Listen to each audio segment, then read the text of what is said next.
Hello everyone. तो आज की इस वीडियो में मैं आपको बताऊंगा कि किस तरह से मैंने 20,000 प्लस क्वेश्चन सॉल्व करने के बाद अपना जीएस में स्कोर इम्प्रूव किया है। तो आइए फ्रेंड्स देखते हैं। तो सबसे पहले मैंने जीएस का अपना सिलेबस कंप्लीट किया। तो मैंने परमार एसएससी जीके बैच 3.0 को बाय किया था। तो सबसे पहले मैंने अपने जितने भी कोर सब्जेक्ट्स हैं उनको कंप्लीट किया और साथ ही साथ मैंने उनकी चैप्टर वाइज प्रैक्टिस की। तो ये बैच मैंने फरवरी 2025 में लिया था। तो मैंने इसको 1.5 महीने में कंप्लीट कर दिया था। तो 27 मार्च 2025 को मैंने इसे कंप्लीट कर लिया था। तो इसी बैच को मैंने 2-3 बार रिवाइज किया। तो 18 मई 2025 को मैंने इसका 2-3 बार ही रिवीजन कर लिया था।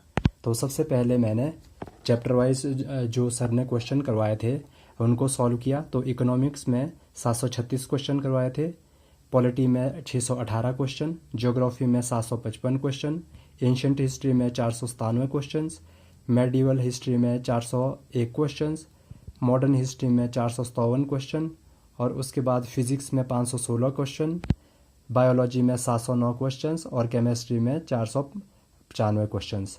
तो इस तरह से जो सर ने टोटल सब्जेक्ट वाइज जो क्वेश्चन सॉल्व करवाए थे वो 5184 थे।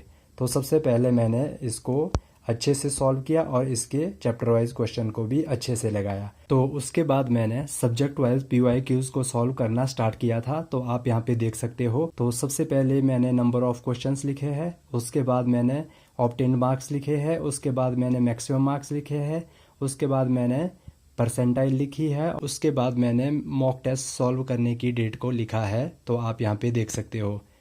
तो ये क्वेश्चन मैंने 2024 के लिए भी पहले सॉल्व कर लिए थे। तो जैसे कि आप यहाँ पे देख सकते हो, तो यहाँ पे मैंने वाइटनर से उनको रिमूव किया है। तो इनको मैंने दोबारा से सॉल्व किया है। आरपी प्लेटफॉर्म पे मैंने ये क्वेश्चंस लगाए थे। सबसे पहले मैंने 2024 के लगाए थे, उसके बाद 2023 के और उसके बाद 2022 के और उसके बाद 2021 तक मैंने 3 to 4 ईयर्स के क्वेश्चंस को सॉल्व किया था। इस पेज में टोटल क्वेश्चन 786 है। उसके बाद नेक्स्ट पेज पे तो यहाँ पे भी मैंने इनको सॉल्व किया है। तो आप यहाँ पे देख सकते हो। तो मैंने 2020 तक ये जितने भी पॉलिटी के क्वेश्चंस पीवाईक्यूज में पूछे थे उनको सॉल्व किया था। तो इस पेज में टोटल क्वेश्चन 972 है। तो उसके बाद मैंने ज्योग्राफी के पीवाईक्यूज को सॉल्व किया।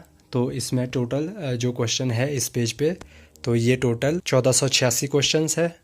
तो उसके बाद ज्योग्राफी के यहाँ पे 840 क्वेश्चन यहाँ पे है।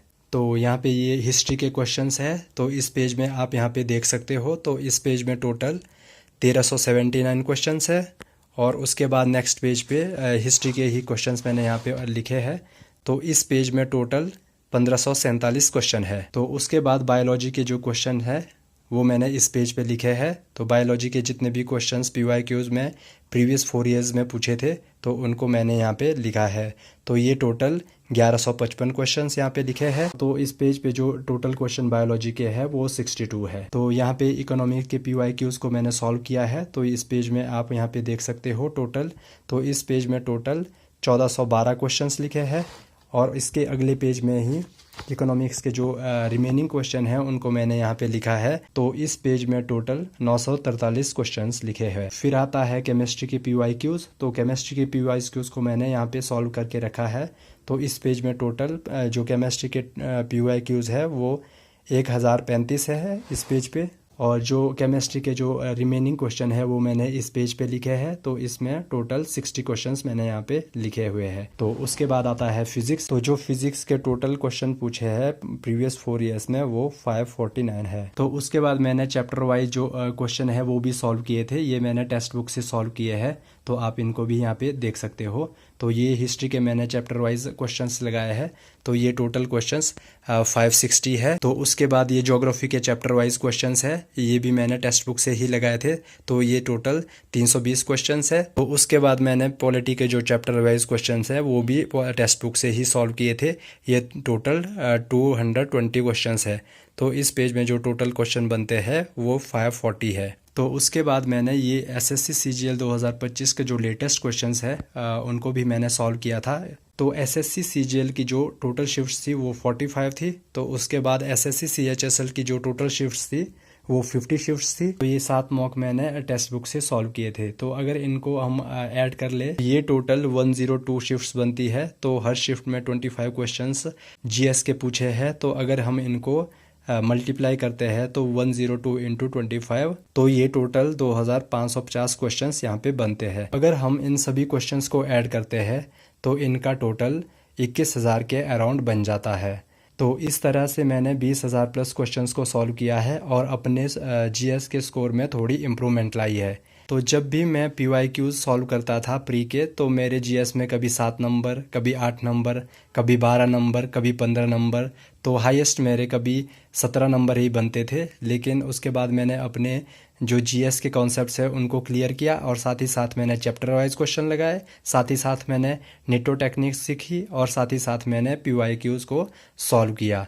तो इससे मेरे जीएस में काफ़ी इम्प्रूवमेंट आई है। तो अब मेरे जीएस में एक एवरेज स्कोर आ जाता है, कभी 20 मार्क्स भी आ जाते हैं, तो कभी 25, कभी 28, कभी 35। तो अभी तक जितने भी मैंने मॉक टेस्ट सॉल्व किए हैं, तो अभी तक मेरे जो हाईएस्ट मार्क्स आए हैं वो 37.5 भी आए हैं और जो लोएस्ट मार्क्स रहे हैं मेरे वो 12 के आसपास रहे हैं। तो ज़्यादातर जो मेरे मार्क्स बने हैं वो 20 या 25 से ज़्यादा ही रहे हैं। तो इतने क्वेश्चन सॉल्व करने के बाद मेरे जीएस के मार्क्स में इम्प्रूवमेंट काफ़ी हुई है। तो अगर आपका भी जीएस बहुत ही वीक है तो आप भी इस प्रकार से सबसे पहले आपको अपने सिलेबस को कंप्लीट करना है, उसके बाद उसके चैप्टर वाइज क्वेश्चंस लगाने हैं और साथ ही साथ नेटो टेक्निक्स भी सीखनी है और उसके बाद आपको सब्जेक्ट वाइज PYQs को सॉल्व करना है। तो आपका भी जीएस में स्कोर ज़रूर इम्प्रूव होगा। और जो मेरे मेंस में मार्क्स रहे हैं जीएस में, तो 2024 में मेरे मार्क्स वैसे तो 27 रहे हैं, लेकिन जो रॉ मार्क्स पहले आए थे वो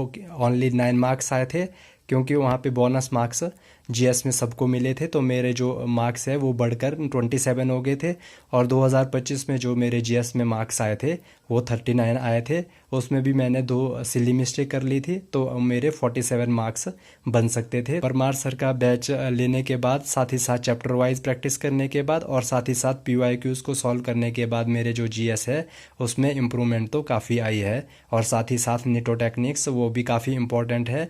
जैसे कि आप लोगों ने SSC CGL 2025 के जीएस के क्वेश्चंस को देखा होगा, तो वहाँ पे बहुत ही कम क्वेश्चंस ऐसे हैं जो कि कंसेप्ट बेस्ड है। बाकी सभी के सभी क्वेश्चंस इररिलेवेंट टाइप पूछे हैं, तो उनमें नेटो टेक्निक्स यूज़ करना बहुत ही ज़्यादा इम्पोर्टेंट है, नहीं तो हम वो क्वेश्चंस सॉल्व नहीं कर पाएंगे। तो ये सारे तरीके आपको आने चाहिए, तब जाके आपका कहीं जीएस में स्कोर इम्प्रूव होगा। तो आज की वीडियो में फ्रेंड्स इतना ही। तो मिलते हैं अपनी नेक्स्ट वीडियो में।